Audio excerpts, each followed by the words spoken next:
You filmed him dying. Hey, that's what I do. It's my job. I like to say that if you're seeing me, you're having the worst day of your life. We can almost all agree that Nightcrawler's Lou Bloom is not a normal person. Lou is the textbook definition of a messed-up character, and he's one of the finest cinematic villains in recent history, played to spooky perfection by Jake Gyllenhaal. Is Lou, though, more than simply a terrible person with a camera? Is there anything more going on in Bloom's head? Is this nocturnal predator a psychopath? Well, before we answer that question, let's define a few concepts. What, for example, is a psychopath? And how is he or she different from a sociopath?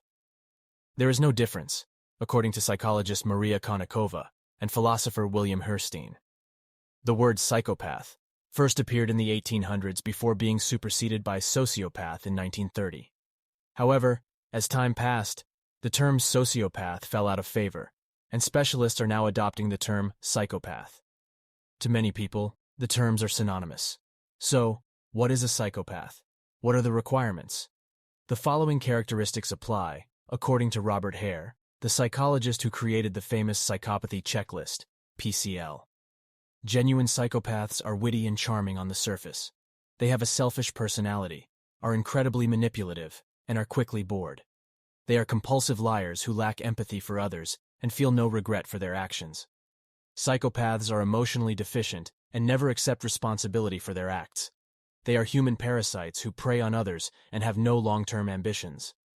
Genuine psychopaths struggle to regulate their actions and frequently have early behavioral issues. They are frequently involved in a variety of crimes and are sexually promiscuous, having had several short-term relationships. Now, Lou has so many attributes that we connect with respectable people, even role models.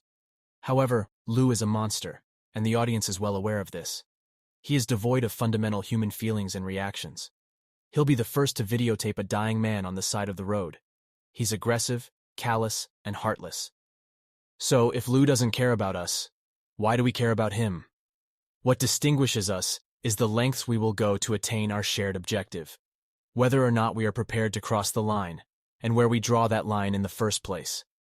As previously said, Lou demonstrates characteristics that we identify with people we admire. He has been observed to be hardworking, intelligent, and calculating. However, his weaknesses allow for analysis. On the other side of the coin, Daniel Goleman published Emotional Intelligence in 1995 to considerable acclaim.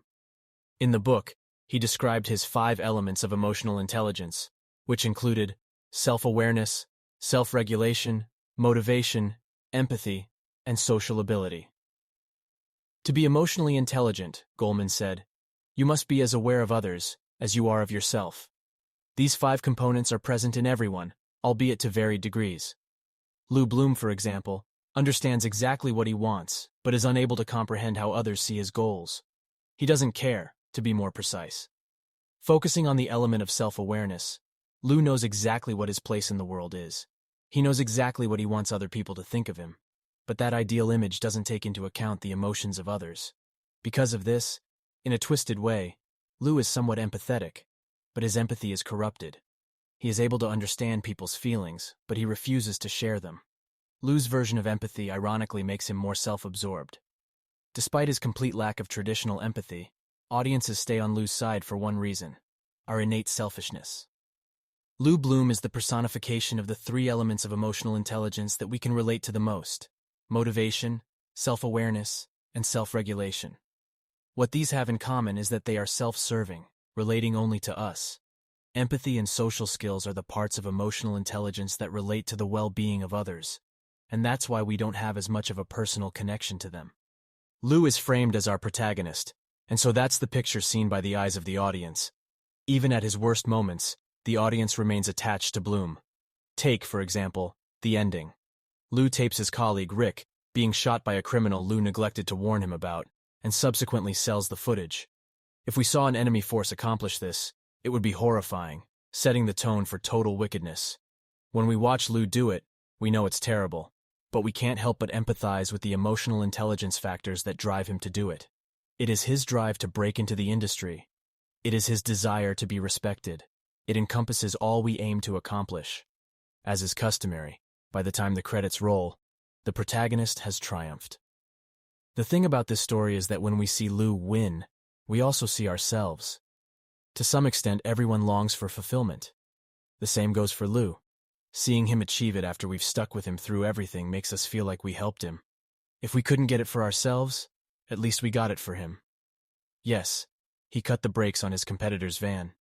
Yes, he blackmailed people left and right. Yes, he opens the film by beating a security guard. But none of that matters, because he gets where he wants to be. The ends justify the means. It's not until after the movie is over that we think to ourselves just how much of a villain this protagonist really was. It's in that notion that lies the movie's moral, a moral about what's really important. Lu may be lacking in empathy, yet what he does possess helps us connect with him. We simply can't help ourselves, because we have a primordial drive to want something in return for our good deeds. The parts of emotional intelligence that relate to that are the ones that call to us the most. As a piece of art, Nightcrawler preaches to the common man and woman. Many people can identify with being caught up in their dreams, but we cannot use our own objectives to justify cruelty to others. We cheer for Lu Bloom because he is the physical embodiment of what we are told are great character attributes. We do, however, learn from him. As an audience, we can learn from Lu Bloom's character that he is a product of a society that values sensationalism over ethics, and that he is driven by a capitalist ideology that rewards his ruthless ambition. He is also a reflection of the dark side of the American dream, where anyone can succeed if they work hard enough, regardless of the moral consequences. And that's it for today's video. I hope you enjoyed it and learned something new. If you did, please give this video a thumbs up and share it with your friends. And don't forget to subscribe to the channel and hit the bell icon to get notified whenever I upload a new video. Thank you so much for watching, and I'll see you in the next one.